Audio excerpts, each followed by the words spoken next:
Les membres du comité de pilotage de l'audit du fichier électoral ont été reçus en audience le lundi 24 février dernier par le président de la République, Patrice Talon. Les raisons qui ont motivé le décaissement de plus de 159 millions de francs CFA et les attentes du travail qui se fera ont été abordées. Le chef de l'État a insisté sur sa volonté de garantir la crédibilité des élections à travers une démarche inclusive et rigoureuse. Des mises en garde qui viennent à point nommé selon Lukman Tidjani, membre du bloc républicain. Je pense que c'est normal que le chef de l'État puisse mettre en garde les membres du comité qu'il a rencontrés, qu'ils vous souviennent un peu toute la polémique qu'il y a eu autour, jusqu'à ce qu'en Conseil des ministres, le chef de l'État décide avec ses ministres de mettre à la disposition des ressources à la disposition de ce comité-là. C'est important qu'il puisse faire cette mise en garde en réaffirmant d'une manière ou d'une autre à ses membres du comité l'obligation et la responsabilité qui sont les leurs dans ce processus-là. Et quand vous entendez le discours du chef de l'État, je pense qu'il a mis l'accent d'abord sur la transparence du processus. C'est un processus que nous devons souhaiter très, très transparent. L'autre chose, c'est le caractère indépendant de ce comité de pilotage. C'est vrai que c'est un comité de pilotage qui découle des cas de concertation de l'opposition, mais que les acteurs de ce comité de pilotage comprennent qu'aujourd'hui, dans leur travail, ils ont une obligation d'indépendance vis-à-vis du peuple béninois, vis-à-vis de tous ceux qui sont engagés dans ce processus. Et le troisième élément qui me semble important, c'est d'éviter le détournement du processus. Quand je parle de détournement, je ne parle pas de détournement financier, mais je parle du détournement des résultats de ce processus-là. Il faut que nous comprenions que l'audit du fichier électoral qui se fait aujourd'hui ne doit pas être détourné pour ouvrir le débat polémique sur le code électoral ou sur les réformes institutionnelles qui sont engagées depuis un certain nombre d'années. L'objectif de cet audit, c'est de voir les failles qu'il y a dans le fichier électoral et d'amener à corriger ces failles-là. Et c'est clair. Il ne faut pas qu'on détourne à la fin les résultats de l'audit pour ouvrir toute une polémique qui pourrait mettre en mal la crédibilité ou la sérénité de nos concitoyens. Le secrétaire administratif du Parti Les Démocrates, Kamar Sangari, perçoit ces propos comme des conseils car le travail qui sera fait reste déterminant dans la suite du processus électoral. Donc c'est heureux que le chef d'État ait rencontré le comité de pilotage et je pense comme l'institution qu'il incarne, le premier citoyen du pays, qu'il puisse donner des conseils parce qu'au lieu des mises en garde, je pense plutôt que ce sont des conseils parce qu'il sait que le travail qui va être fait va être déterminant pour la suite. Et je pense que les membres du comité de pilotage doivent pouvoir puiser beaucoup de ce qui a été dit.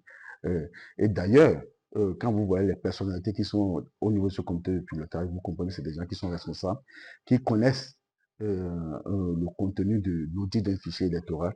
Et je pense que aussi bien que le chef d'État, que l'opposition qui les a sollicités, et aussi bien que le peuple béninois, un regard va être de leur côté pour que le travail qu'on leur demande que ce soit un travail bien fait. Les partis de l'opposition avaient demandé l'audit du fichier électoral, mais le comité de pilotage mis en place devra procéder à l'audit des états civils des Béninois déjà établis par l'ANIP, car le fichier électoral ne sera disponible qu'à 120 jours des scrutins, clarifie Ruben Abadagan, membre du bureau national du parti de l'opposition FCBE. Suite à une sortie de presse du président Jean-Baptiste Elias, nous avons compris qu'en réalité, il s'agit de l'audit, d'accord, de la base des données. Il s'agit de l'audit de la base des données de l'ANIP, c'est-à-dire que de l'audit du registre des citoyens. Donc, il s'agit de nos états civils. Contrairement au départ où ils étaient annoncés qu'il s'agira de l'audit de la liste électorale.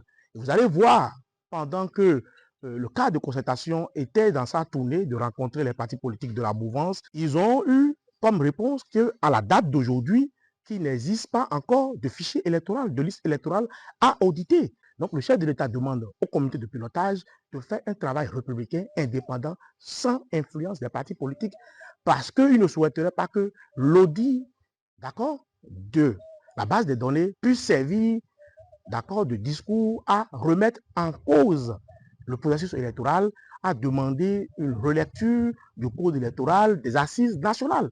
Donc, le chef de l'État qui a tenu la promesse et qui a mis les fonds à la disposition de ce comité de pilotage mis en place, bien sûr, par le cadre de concertation de l'opposition, leur demande en retour un travail républicain. Il a été plus loin. Il a demandé à ce que les rapports qui seront issus de l'audit puissent permettre d'améliorer le travail de l'ANIP. Tous les acteurs interrogés invitent le comité de pilotage à un travail technique et transparent. Il leur revient de faire un travail, de nous produire un rapport qui va permettre d'améliorer ce qui existe, l'existant, mais le travail ne s'arrête pas là. Il faut attendre que la liste électorale soit disponible et qu'un audit puisse être aussi fait sur ce fichier-là qui sera disponible et surtout qu'un travail de sensibilisation soit fait au niveau de chaque état-major des partis politiques pour sensibiliser la population à aller consulter les listes électorales provisoires pour faire les corrections, pour faire les transferts des bureaux de vote, pour qu'à l'arrivée, nous puissions participer à des élections dans un climat apaisé. Se départir de tout élan partisan, de tout piège, de tout compromis et produire un résultat qui va non seulement de leur crédibilité, mais aussi de la sérénité du processus que nous allons engager dans quelques mois. Cela, il va non seulement des experts nationaux, mais aussi des experts internationaux qui seront sur ce processus-là. De toute façon, quand je vois ceux qui sont dans ce comité de pilotage, je ne doute point qu'un travail de qualité va être fait. Et je ne doute point également que pour tous ceux qui veulent la transparence, qui vont sûrement applaudir le travail qui est fait. Mais par contre, ceux qui ne veulent pas la transparence ne peuvent pas préjuger de ceux qui vont penser du travail. Cette action permettra d'assurer un fichier électoral fiable et de rassurer l'opinion publique sur la transparence du processus électoral.